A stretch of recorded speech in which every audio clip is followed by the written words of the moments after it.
Oi pessoal, tudo bem? Hoje a gente vai estar iniciando uma série diferente aí de vídeos, né? Muitos alunos me pediram para postar, né, vídeo aqui falando sobre isso que é um aspecto referente à parte de design, né? Que são desenhos em profundidade, né? Desenhos de móveis, né? De ambientes planejados, né? E eu já tinha mostrado algumas técnicas, né, em algumas aulas aí do passado, e muitos alunos, quando viram que eu tinha esse canal no YouTube, né, pedindo para fazer vídeo, né, falando sobre isso, né.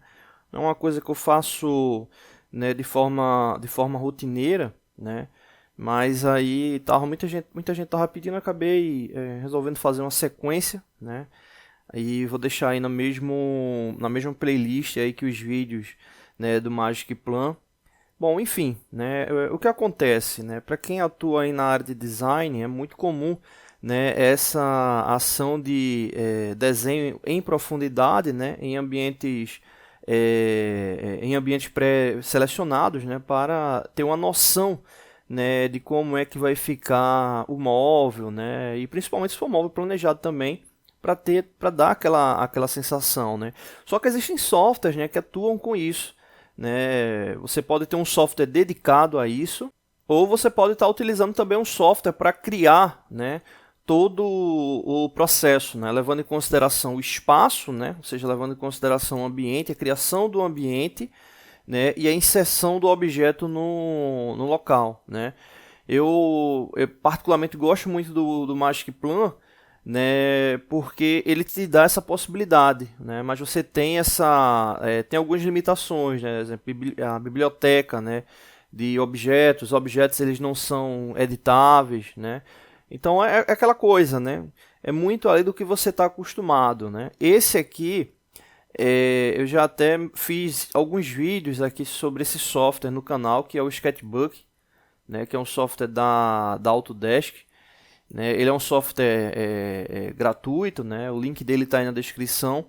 E aí, no caso, ele como é para desenho livre, né, desenho, enfim, não vou dizer só desenho artístico, né, ele tem uma série de ferramentas que facilita muito aí para quem está nessa parte aí de desenho, design, né, ele tem a parte aqui de régua, a parte de elipse, né, a parte de círculo. Então, ele é bem amplo, né, o uso dele, né? Então eu gosto de utilizar ele para esse tipo de desenho que a gente vai estar fazendo, né, porque te dá uma série de possibilidades, né? Então o link dele está aí na descrição. Então o que é que a gente vai fazer aqui para entender, né? Vamos verificar, eu vou fazer a sequência de vídeos, então vamos fazer aí bem detalhado, né? Aqui está o espaço em vazio, e exemplo, vamos supor que o nosso objetivo é desenhar um móvel, né, aqui nesse espaço, né, desenhar um móvel nesse espaço. O que acontece? Se você observar essa imagem, ela te dá uma relação de perspectiva, né, de profundidade, né, a visão humana. E com base nessa visão você tem aí uma noção de profundidade, né? Então dá para ter uma noção, né, de quando, exemplo, vamos supor que a gente fosse inserir um móvel aqui, né? Então daria aquela relação de profundidade, né, com base no ambiente e com base no objeto a ser inserido, né, com base no objeto a ser inserido. Então ele é bem interessante por isso, né, te dá essa relação, né. Como eu disse, você pode utilizar vários softwares para fazer isso que a gente vai estar fazendo, né. Eu gosto de utilizar o Sketchbook porque ele te dá alguns recursos, né, te dá alguns recursos a mais.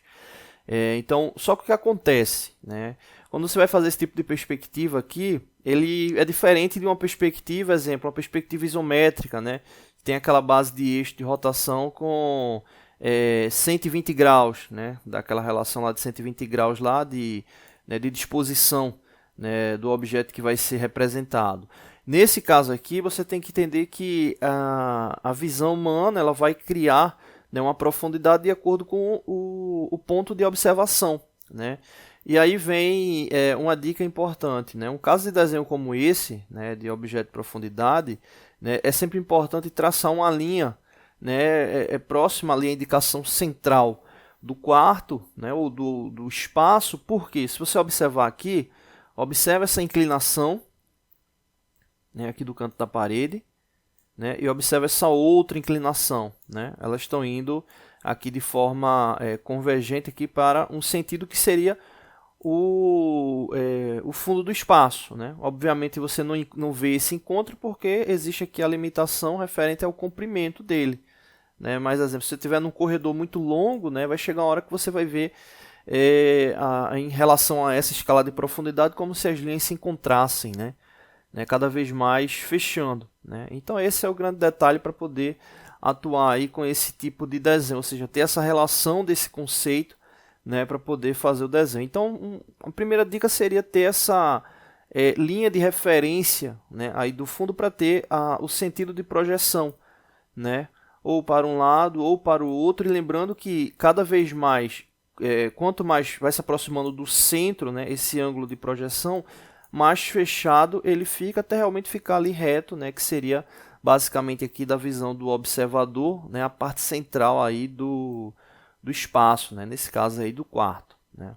E aí outro detalhe também, eu tenho uma mesa digitalizadora, né, eu gosto de utilizar a mesa para esse tipo de desenho, né, vou usar ela aqui, porque eu posso estar rabiscando de forma livre, né, rabiscando de forma livre. Então faço o esboço, né, preliminar, depois faço um esboço definitivo, né, com linhas mais definidas, né, e depois passo para o software de desenho, né, passo para um outro software de desenho, que nesse caso a gente vai estar utilizando o AutoCAD, tá bom? Então é essa sequência aí que a gente vai estar utilizando, né? Então no próximo vídeo aí a gente vai começar a fazer esse esboço aí do móvel e verificar aí questão de camada e outros recursos aí do software do Autodesk, tá bom?